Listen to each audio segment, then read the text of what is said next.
Так, Вань, поехали. Шкода Октавия, двигатель 1.6.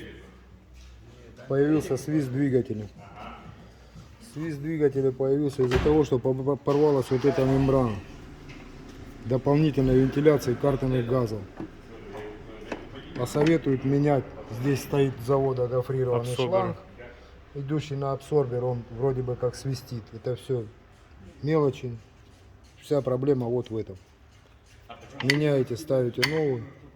Если хотите убедиться, что свет светом, открывайте заливную крышку масляную, и все пропадет.